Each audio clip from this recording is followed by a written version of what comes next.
I am Alana from Chicken House Press, and this is Writer's Chat. Hi, everyone. I realized what was missing from the last two interviews that I did was a video introduction because we just dived in and I didn't talk about who I was even talking to. So today I am meeting with Susan Cullen, who is the author of The World Collective, this beautiful novel. Susan is a writer from Ontario who has been writing for a number of years. She has a couple manuscripts in a drawer. The World Collective is the one that she really poured her heart and soul into and believed in to push out in the world. Eventually got connected with me. I fell in love with her story, and we are getting very close to releasing this beautiful, beautiful book. You can see this is a proof copy, but you can see this beautiful cover that we're both quite proud of and can't wait to share the whole book with you. But for now, we're just going to talk about the process to publication, the journey of writing, the magic of storytelling, the support of a community like Nanowrimo, all kinds of good stuff we are going to talk about. So please enjoy my conversation with author Susan Cullen.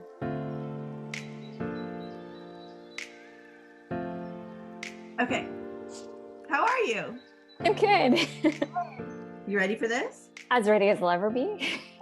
We're just having a conversation. Like, I just want to talk about the book and your experience and your journey. All right, so The World Collective. So excited about it. Can you just start by giving a little synopsis of the story or the world that you've built? What is this book? Okay, yeah. So The World Collective is a story of what could possibly be the world's future, where after nearly destroying the planet from poor choices, the world came to their senses and created the World Collective to right the mistakes, to correct environmental disaster, to give everyone equal footing and access to wealth and health and jobs, and make the world a great place to be. And they did this through technology and order and reason and the code, which is a computer program that is on every individual, and it tracks every detail of their life, from giving them the perfect job for them, and other details as well. And so our story, though, is about a 14-year-old, Rye, who is activated to start her job 4 years early, which is a bit unexpected, and the questions that rise from that, and just her journey as she starts her adult life before she was ready to start her adult life. And then just also realizing that maybe this perfect world isn't as perfect as she thought it was. And that's kind of a synopsis of it. There's way more, but that's the general start. Yeah. Perfect. Did you have a year in mind when you wrote this, or is it just kind of arbitrarily in the future sometime? Yeah, arbitrarily in the future. Okay. Kind of distant future, because in my mind too, we went really terrible, and the World Collective was created to fix it. And when we pick up the story, the World Collective has existed for some time now. It's been around for a while, and it's well established, and from all appearances, everything's been great, and everyone's been living these wonderful lives, sort of thing. So yeah, that's kind of, but not a set like 3,000, Sure. like, no, nothing like that. Yeah. World population. So the world feels small, but also vast. That doesn't make sense. But within this story, I wonder what is the world population, because people are being moved from one location to another. Does that mean that the population has shrunk significantly? Yeah, and that's something that kind of, as the story goes on, it's revealed that how much that has been changing. But I would say even without the things that are the hiccups that are occurring, the world is a smaller population and much more centralized. So the World Collective has, in order to make sure everything was equal for everyone, people have kind of been centralized in certain cities and things like that. And so they have a community that they can pretty much walk to everything they need, from their job to everybody participates in growing food and Mhm. schooling. Like everything's small in a sense that they can get to it without travel. Yeah. But yet at the same time, because of technology and things like that too, the world is very connected across the whole globe, They're and utilizing things the are whole very, planet. yeah, yes, yeah, Yeah. for resources and things like that. Mhm. Mhm. Mhm. So there's a lot of science within the story, but not in a heavy scientific sense. It's more like, here's some cool technology that's just part of the infrastructure and the reality of the world that you've created. Did you put a lot of research into that? Were those things like the pods that Mm. they're transported in? Are those things that just you pulled out of your imagination? Were they inspired by other readings that you've done, or where did that come from?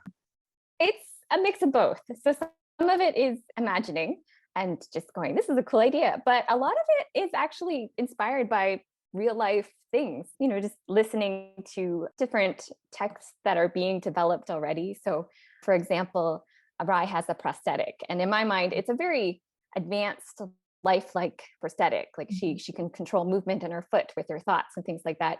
And if you go looking at what is being developed right now, that's not that far-fetched. In my mind, it's maybe a bit more sophisticated and a bit more seamless than what we have now, but the technology exists, sort of thing, already. And so it was usually kind of taking something that we already have, and if we kept tweaking it, what could it look like? So a lot of the ideas came from that. I'll just say too, my husband is very tech advanced, Mhm. and he can understand a lot of things that just fly right over my head. Even to like describe what his job is, I'm like, I fail at it every time because it just doesn't correlate in my words, basically. But at the same time, it's like a wealth of information just to kind of hear. For example, like, because the world is developed by this perfect code sort of thing, coding and programming and stuff like that are very normal to him. Mhm. To me, it's a different language. But by living with him, you can kind of pick up what sort of things are possible, and then you can run with these ideas. And a lot of times I'll bounce things off of him too and be like, how would this work? Or things that can go wrong, or what sort of language would people use, and things like that too. A lot of the stuff was imagined, but also based in things that are very, very possible in our Mhm. world. Yeah. Which makes it feel really believable, and it's easy to sink into that world because it's not so far out that that Mhm. that someone like me who's not so scientifically minded can embrace that whole experience without a lot of questions. Just sink into the story and trust it, Yeah. I'm which glad is to hear that. which is beautiful. Yeah. Because there's some like sci-fi things that I just can't get into. I can't wrap my head around it. It's way too heady. So this is great. You've Yeah. struck a beautiful balance that way.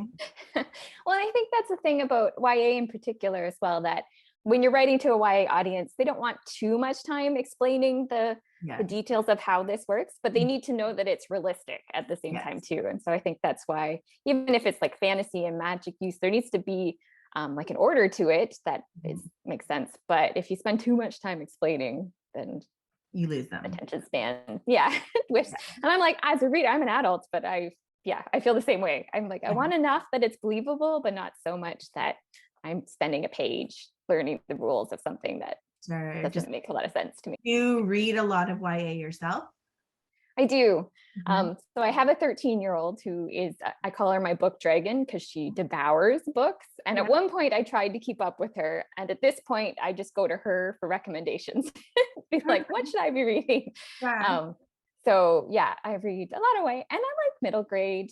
But then if I need a distraction, I always go for like the adult, like psychological thrillers are my thing, Right. that is like so different from what I write, but that's my escape book Yeah.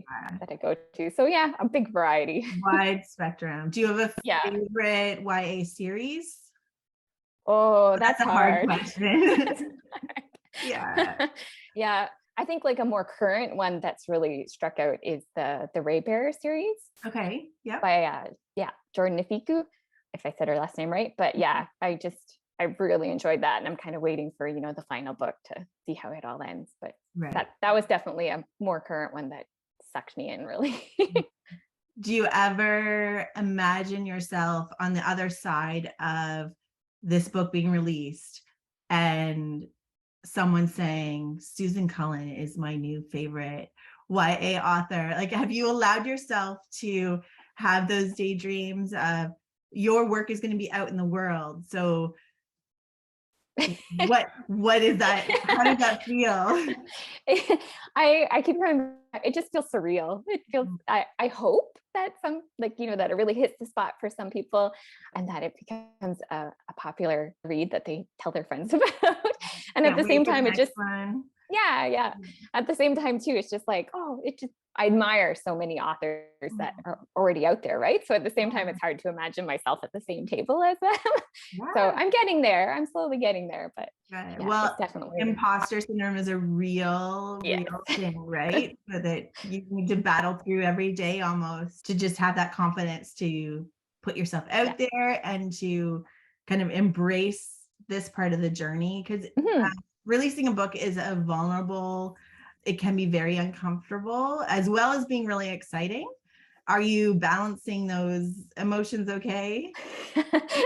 I have my moments. It's funny because it's easier to think of strangers reading it, like kids far away from me, Yeah. than it is to think of people near and dear and close. I think one, because their opinion really matters, but then two, they're also close and I can see their opinion, Yeah. sort of thing. My kids were like, "Oh, we should take this to school, and maybe my teacher could do it as a read aloud." And that just like terrified me because I'm like, "Oh, they walk by my house, the students, right? Like, Oh, what that's if they so don't like it?" exciting. I think it will be a process to Sure. keep working through, but at the same time, the excitement and just this was a dream for a long time. So to see Mhm. it actually become a reality is just amazing. So Yeah. when did this start? Was this as a child?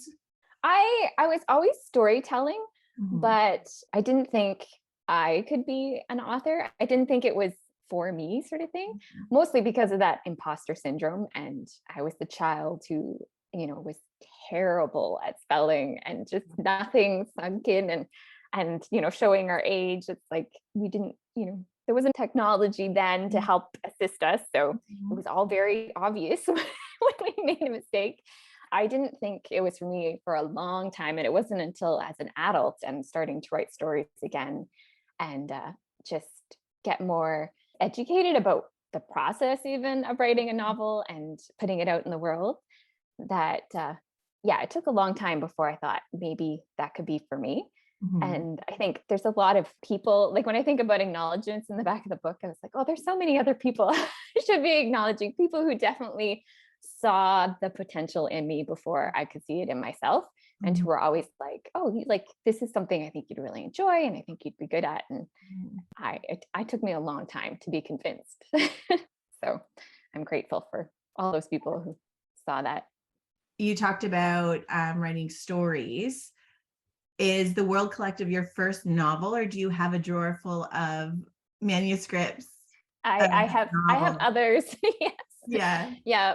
I wrote, I guess, two complete ones before I started the World Collective.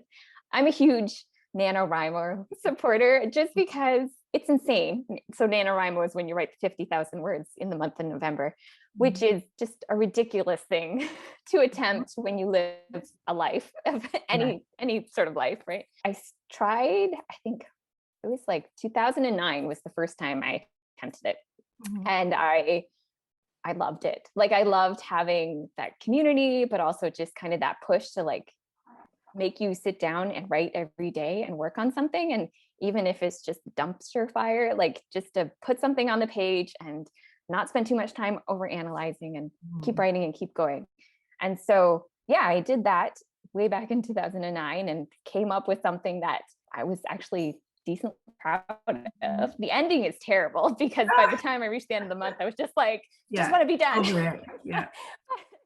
But it was more, it showed me that it was possible that I Mhm. could actually do this huge thing and kind of lit that fire. It was also around the time that I had babies and small children. And so it wasn't very practical to do it often. So, So in between then and over the next couple of years, yeah, things were much slower, but I did write another one, another novel, which was actually a woman's fiction, like totally different Oh, than really? the World Collective. And I thought maybe that was one that I was going to try to take a bit farther and be published, and actually spent a lot of time editing and polishing, and even sent it out to a couple of beta readers. But as time went on, I just realized that it wasn't the right story to put out in the world, which was hard because I put a lot of work in it, like Yeah, years of work in yeah. it. And but yeah, that realization that nope, this wasn't the story, and maybe it was just a really good learning opportunity of the steps beyond just writing a first draft of Mhm. doing the work.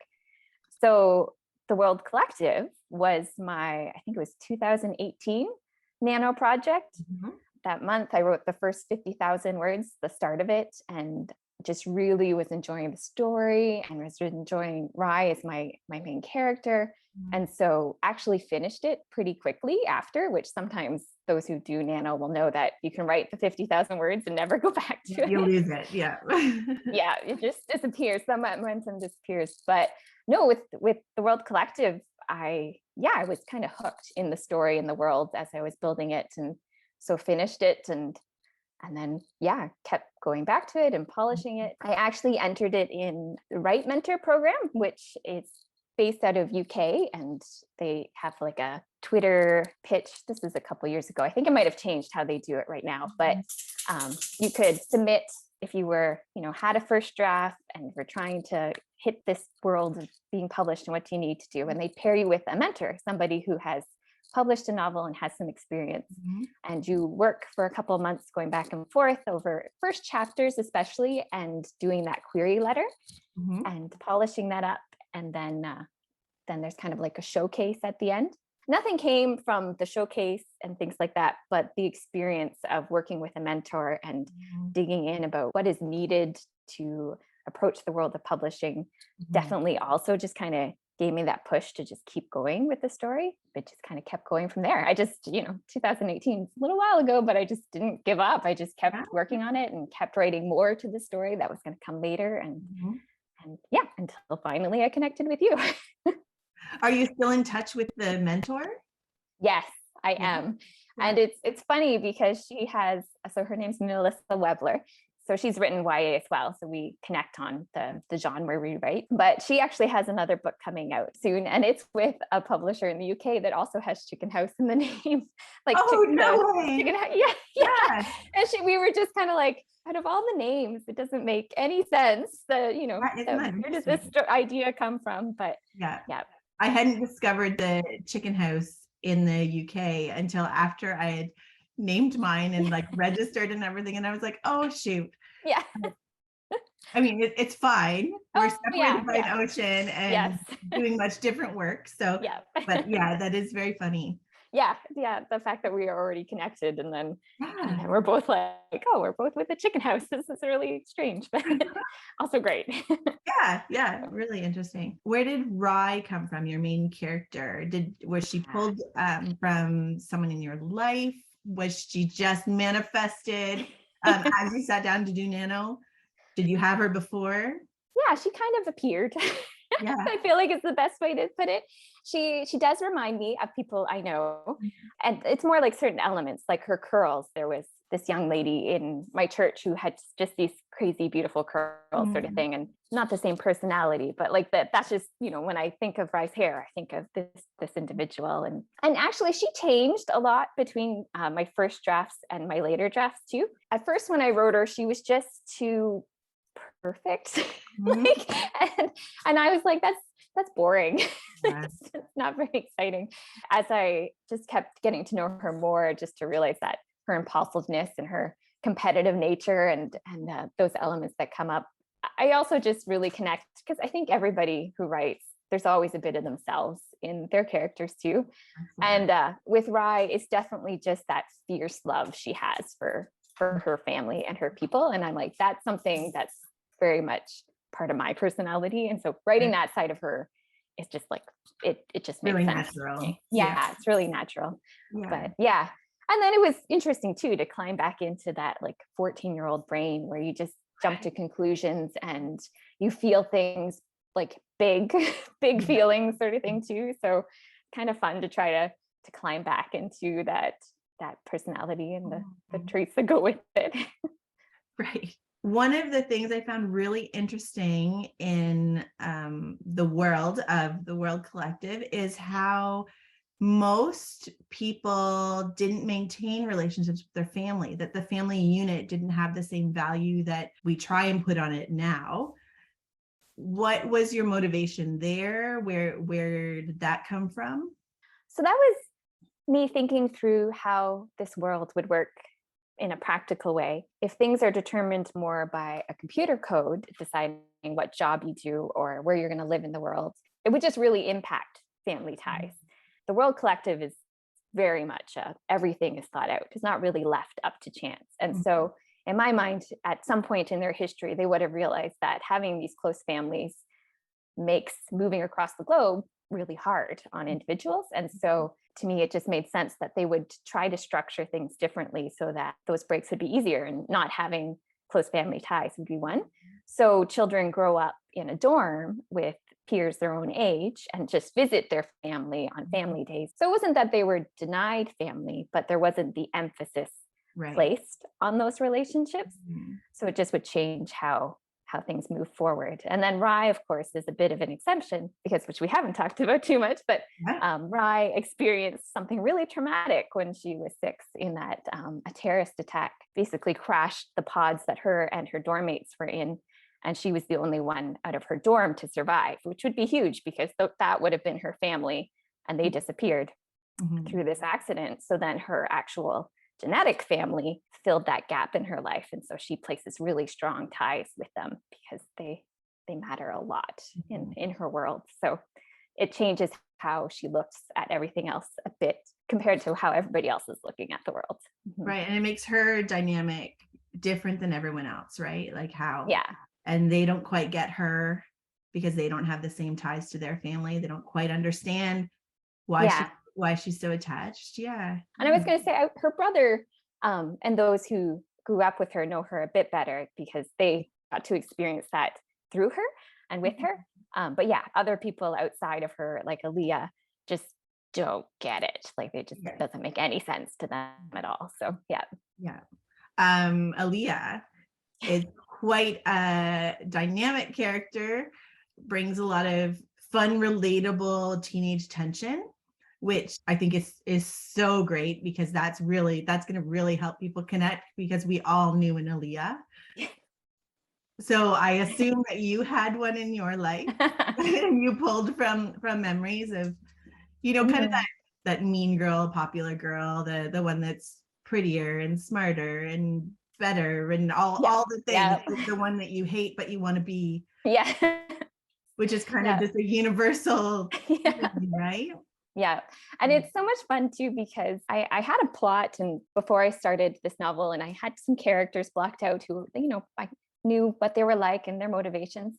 And I had not thought of Aaliyah. Like she wasn't there at first when I was plotting, but when I started writing and Rye and her best friend Lauren sit down in class, Aaliyah basically flounced in and sat down in front of them. Like one day I'm just writing and she just appeared. She was just there, sort of thing. Yeah. And her whole personality existed from that moment on. So she's one of my favorites just because of the way she flounced into the story and just was like, I am here now and I'm making my presence known. And you're not going to forget her.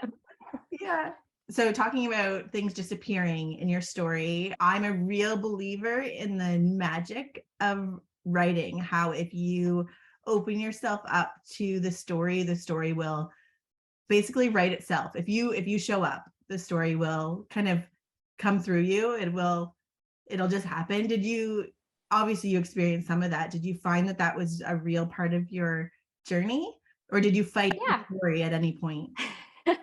No, I think that it's like magic, when that happens. And it is like my favorite part of the writing process is when that magic happens. People talk about the plotter and the pantser, and I'm somewhere in the middle. I need to have a general idea of point A to point B and how might I get there.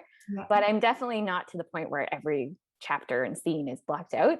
more, I like to leave space for the characters to Mhm. assert their will a little bit Yeah. and see where it's going to go and things like that. And so, yeah, the things that surprise you and sometimes, yeah, sometimes they'll surprise you. I was actually in the next book, but there was a scene though where I was like, oh, this is what I need to happen, and I'm going to sit down and write it. And I remember sitting down to write it, and I finished, and I looked at the scene, and I was like, it did not happen the way it was supposed to. I needed Rye to do a certain thing, which was a bit more aggressive, and instead she was too nice again. And Oh, mm, I was just like, you weren't supposed to do that. So I had to go back and change that a bit. yeah. But it's funny how sometimes the story will just grow its own legs and Mhm. and take you different directions. Do you feel like Nano supports that kind of writing because you have to remove everything and Mhm. just tell a story? Yeah, The yeah. And I pressure. think that's why for some people, Nano is not, it's Mhm. not going to work for everybody. Yeah. And I know that. But yeah, for myself, it's kind of that you're sitting down to write every day. Mhm. And the goal with Nano isn't to write a polished story, because that's not going to happen. Yeah. But it's to get the words down. There's a bit of that freedom there to just go. And Mhm. sometimes, yeah, the things surprise you, or you come up with something you weren't sure or a character walks into the story you didn't plan on. And Yeah. those are the bits that later, when you go back to do the harder work, Yes. you find all these little pieces that can really bounce the story forward in exciting ways. So yeah, Mhm. I think for myself anyway, I enjoy it. It's stressful, but I enjoy it. Did you find that there were days where when you first sat down, you had no idea what was going on? You didn't know what they're like, I have nothing to say today. But Yeah. because you showed up, you put your butt in the chair, something Yeah. happens. These aren't my first books that I've worked on. Now that I've done it a couple times too, you start to learn where can you turn. So like the Save the Cat is a popular, the Save the Cat writes a novel. There's kind of these beats that you want to have in a story. And so sometimes it's just kind of, if I'm stuck, it's kind of going, okay, well, whereabouts am I in the plot? What sort of element should happen, and using that as a jumping board. Actually, when I was writing The World Collective, I was using this website called the Better Novel Project. Oh, I should have looked up what her name is. I'm not sure that she's still doing it, but at that point in time, she was analyzing popular novels like Mhm. Harry Potter and The Hunger Games and Divergent, and Mhm. they were the The big big ones at the ones. time that she Yeah. was writing the blog, and just kind of going, what's similar about each of these things? You find the things that are similar. So sometimes I would kind of go to hers and be like, oh, there needs to be like a confrontation with a bully, or Right. there's Yeah. something special where they have to dress up to do something, like some things that kind of go, oh yeah, that's something I can put in my novel, and yeah, go from there. It's that winning recipe Yes. to a good book. Yeah, the elements that exist in novels that we like. And once you read a bit more about the Save the Cat and things like this, you do start to go, oh, like this Out. is there. Yeah. Like Yeah. Save the Cat was written for screenplays too. So my kids have kind of peeked in the book, and now we watch movies and you go, oh, this is the Dark Night of the Soul moment. This is the, Oh, that's so the Tower of Surprise. interesting. And you start to recognize them in movies and go, yeah, the movies we like have these points and these beats in the Yeah. movie, and they kind of happen around the same time in every movie. And yeah, there's a bit of a recipe to stories that work. And not that you want to follow, you don't want to be too predictable. Right. There's You that still want to balance of, surprise people. yes, yeah. But I do think that because as consumers of movies and books and things like that, we do kind of have expectations for how we see the story going. And so it's kind of recognizing that we all have those expectations. And so it's kind of meeting that so that people feel satisfied when they reach the end. So Right. yeah. Does satisfied mean a happy ending? No, Okay. I don't think so. I know some people would disagree. If it doesn't have a happy ending, it's a terrible story. But I think a satisfying ending is where questions are answered, or there's been a lot of growth in the character, or Mhm. there's other ways to have a satisfying ending than everything is perfect and they lived happily ever after. Sometimes that's not satisfying because the world doesn't always work that way. Yeah, you So, can't really believe it. yeah, Yeah. yeah. Sometimes it's not believable. So I feel like a believable ending is more satisfying. Yeah. The World Collective is a planned 3-book series.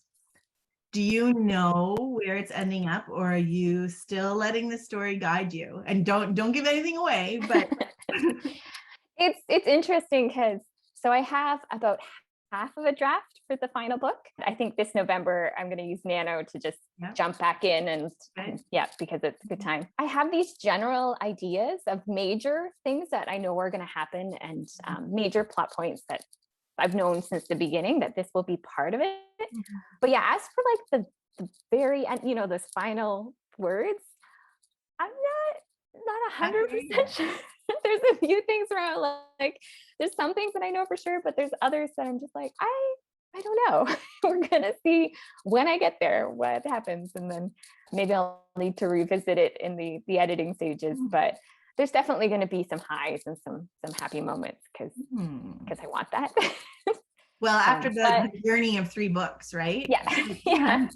But I think that it will be mixed with a bit of sorrow too. I think that there will be some healing that will have to happen for Ryan and the people in her life too. So yeah, it won't be all a bed of roses. There'll be a bit to work through too. Yeah. And is she aging up through the books, or is everything happening as a 14-year-old? She does age up a bit, but not huge jumps. Yeah. It's all happening pretty close together. So I would say within like the span of like a year and a half, it's kind of the general timeline of the 3 books. Yeah. Sort of this turning point in the World Collective's history. Yeah. Good. What was your journey to signing a contract like? So I know when you first reached out to me, you were kind of timid, and a family member had pushed you to do this. So had you submitted anywhere else? Had you gone through a long query process or an agent search? What happened before you came to me? So, like I said, I did the Right Mentor program, which definitely set you up for querying agents and things like that. Like I said, they had a showcase at the end. And so, yeah, definitely I kind of took the experience and the knowledge I had, and I had a polished query letter, which then, of course, if anybody's done this before, you know that it does change because you go, oh, I could make it a bit better. There's multiple versions of your query letter. So I did submit it. Oh, I couldn't tell you how. It was significant amount of time I'm trying, and not all negative. Like it wasn't, some people it's just an instant no, but I definitely got positive feedback too, which was encouraging. This is a really good story, or I loved your characters, but not a right fit for me. It was a common thing, which I think anybody who has tried to get published has also experienced that, which is both it's such a mix of emotions, because you're like, oh, they enjoyed it, but they said no. It's kind of just like, and so you can kind of only go through that so many times before you really start to question yourself. I guess by the point I came to you, I'd heard back from a few different places, and some were more, I'm trying to think of the name of the one, but it was a smaller publisher as well. They actually provided a fair amount of feedback, which sometimes, you just get that great story, but didn't work. But this one actually kind of said, great story, but we noticed XYZ sort of thing. And which was great though, because at that point, then I decided, okay, maybe I need to step back and go back to my draft and really look at it again, even though I had many times, like there were many versions.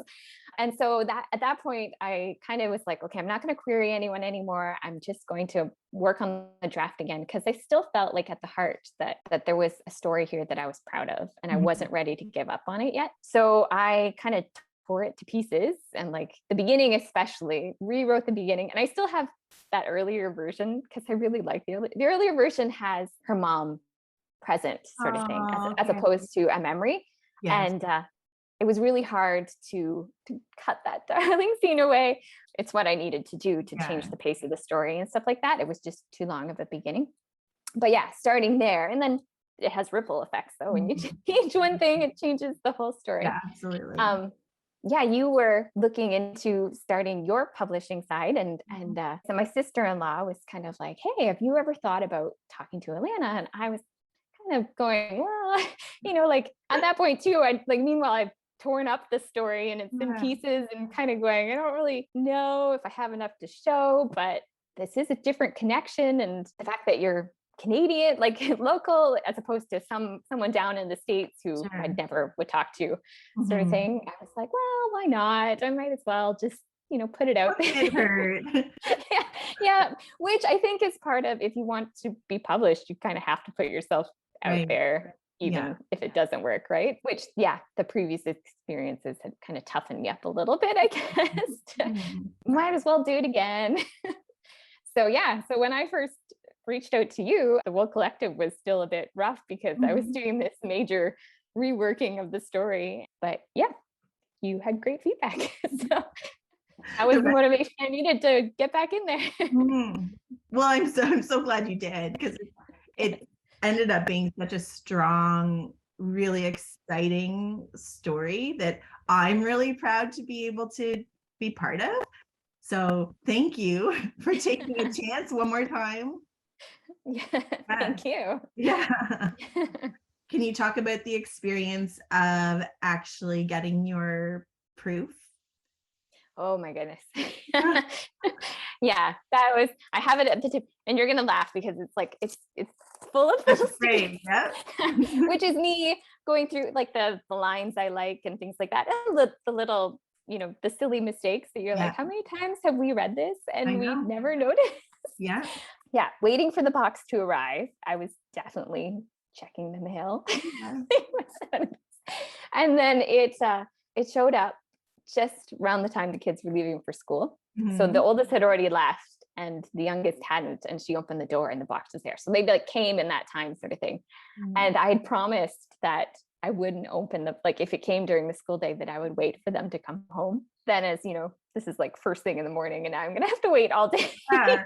I was a bit regretting that promise, but at the same time, I really wanted them to be here. So yeah.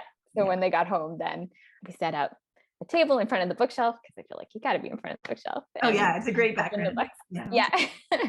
So my oldest was the one manning the camera, and she was obviously excited to see the book too, because I get it out of the box and the video pretty much ends right there. Because she wanted to look at it too, sort of thing. So she had to put her camera down so that she could touch it and feel it as well. And then once that initial, like, oh my goodness, it's here, then she picked the camera back up to go back to recording. So I kind of laughed. Like, you missed a bit of that. Yeah. But I'm not really that upset. We got to share No, it that's great. together. So, yeah. She is a critic at the one Mhm. hand. She's a very intelligent reader. So it's intimidating to hand her a novel, especially something. And I think too, when it's your own kids, they're Mhm. always going to be more blunt with you than they would with anybody else. So it Mhm. doesn't matter that I'm an author. I'm still mom. So, Yes. Yeah. so if there's anything she thinks is like, no, she's definitely gonna point it out. That's okay. She's 13. She's kind of the age the book is for. And if she's connecting with it, then I know I've done a good job. And yeah. And she So has read the full manuscript? it's funny, she's read an earlier version of it Yeah. before I did the major edits. I've offered to let her read it, but she's waiting. She said she's For the not even final. reading the proof. She wants to wait until it's the final version to Yeah. read it again. Yeah. But she knows the story inside and out, because definitely a sounding board. Yeah. Since she's a big reader, of course. So, she's the one where, when I did come up with plot points and problems and stuff like that, or is this believable, she's definitely a person I go to and kind of bounce ideas off of. And so she knows the whole thing. She just hasn't sat down to read it again since it's become a book. So, yeah. She's a good person to have in your corner. Yeah. Yeah. And that's where I'm like, part that we were talking about, does it feel real? And that's one of the surreal things, is that she talks about the fact that my mom is an author. My mom has written a book to her friends and to other readers that she knows. And that just, it feels amazing, like, to have her support. As anybody who has a 13-year-old, they're not always supportive of their parents, right? so it's great that she's excited about it too. So, and she'll remember probably 2018 pieces of that November when you were like, nope, I'm writing, like, I'm into something. And actually, and both my children have attempted the Young Writers program of Nano, where they've set their own goals in the past couple of years and tried to write. And I definitely think that is, they've seen by example of, I'm carving out some time and I'm going to sit down and do this. And so then they do the same. Yeah. Setting those goals and being like, I'm going to try this, even if it's really hard. So, yeah. That's great. That's exciting. And if they are avid readers, it's so natural to move into the storytelling, right? It's like it's part of you. You've been training from birth. If books Yeah. have been part of your life. Yeah, it is. I agree. Yeah, it can just be fun. So the avid reader, I could see her writing in the future. And she kind of goes back and forth about whether she wants to or not, but she definitely has that brain of developing worlds and characters and things like that. And she'll just sit and stare out the window, and it's that she's building this elaborate world. But I also love the fact that for both of them too, so much of it is, I guess you'd call it like that fan fiction, where they're starting with something they love, whether it's, the Harry Potter universe, or they like Shadow and Bone a lot, so the Grisha universe, and just kind of going, oh, I like those ideas, and I'm making them my own. And sometimes people will kind of look down on that, but I think there's so much like it's such a great fun. launch. Yeah, I think so too. And if you love a story, why not climb into it in your imagination and just see, what would I be like in that situation? For sure. When you're reading, that's what you're doing. So why not take it a step farther and build something new? Yeah, it's a great practice. Yeah. Do you have plans for a lunch party in the works? Yeah, I have ideas. So my sister-in-law makes amazing cookies too. And I feel like, once I kind of have a better idea of a date, I need to block her out and be like, can you make cookies with the logo? Because she was part of really instrumental in that. Yes. So she was very, and I can see it on a cookie, like to me. So I'm like, my launch party needs to have cookies. We have a local bookstore in town called Turns and Tales. And they are amazing at supporting local authors. So they generally have a local author there like every Saturday doing, just at their table or just kind of there. So they're definitely on my radar. I know that they would be open to doing something. So whether it's a launch or a bit later and like closer to Christmas or something, I know that I definitely will be there at some point in time. It's wonderful when people support local authors. But also too, I love the return side of being able to support a local bookstore too, because so much is online now. And so to have the brick and mortar walk in and flip pages and smell the books sort of thing is awesome. Alive. And I'm definitely like, I want to keep those alive. So for sure. Yeah, I hope people read the book. And I hope they fall in love with Rye and her fierce love and her impulsive nature, and that they can enjoy the story and where it goes and the twists and turns. And it's scary to put it out there in the world, but I don't know, I keep reminding myself that there's so many books, and they don't all have to hit home for every reader. But right. And really the ultimate victory is just that you have written a whole book and it's available, like it's out there. So if you can find satisfaction and pride just in that accomplishment, really, I think the rest is going to follow. But that's kind of the great big gold medal right there, is just like, who writes a book? That's crazy, right? Like, you have built a whole world. So be proud. Okay. I'm excited to get it out there. I'm excited to get your notes so we can get it as perfect as we can. That's definitely the big goal for launch. So I was trying to have all the notes done, so because I'm like, I want to pull the tabs back out so that it's not, so but that's important. Looks like a feathered bird or something. Know that part of the process, right? Because just because it's printed doesn't mean like we're not done yet. It's just one part to the process. And it really is my favorite part. Like, I love holding the book in my hand and reading it like a reader. And even making the little marks is satisfying. Like, oh, I'm going to make it even better. Yeah. And it is definitely different to read it in book form. Like, I can't get over the, because my eyes have been on this like since 2018. Like I've read it a lot. Sort of thing. But new things pop up. Yeah. And it's funny too, just kind of going, like even just the wording of something, and you go, I've definitely worked at the wording of this hundreds of times before, but all of a sudden now it's so obvious that all I need to do is like do this and it will sound so much better. Like not like a huge change even, but just like a minor change, and you're like, this will be just that much more natural. It's such an important part of the process. I think my favorite part of reading it is there are certain scenes that I've always loved, like right from the beginning and all the versions, and they've stayed. Some of them, it's remarkable how much they've stayed so similar to the first draft, and how just the feel, like they just give you good feelings sort of thing. And I just love the fact that even though I've read it so many times and I came across those scenes again, and it's the same feeling, like I've enjoyed it just as much as when I wrote it down. And I think that's got to be one of the best feelings ever. It's such a good feeling. Like going, I still love this scene. I still love this moment between Dar and Ryer. Like you're just like, yeah, those are just that affirmation you need that you actually love your own story. Like that's a big thing. Yeah. It's huge. It's really good. Well, thank you so much for being willing to sit down and talk about your book. Like I said, I'm very excited to get it out there and get people reading it. And home stretch. All right. Thanks so much. Thank you. Enjoy the rest of your day. You too. Okay. See ya. Visit chickenhousepress.ca/bookstore to pre-order your paperback or hardcover version of The World Collective.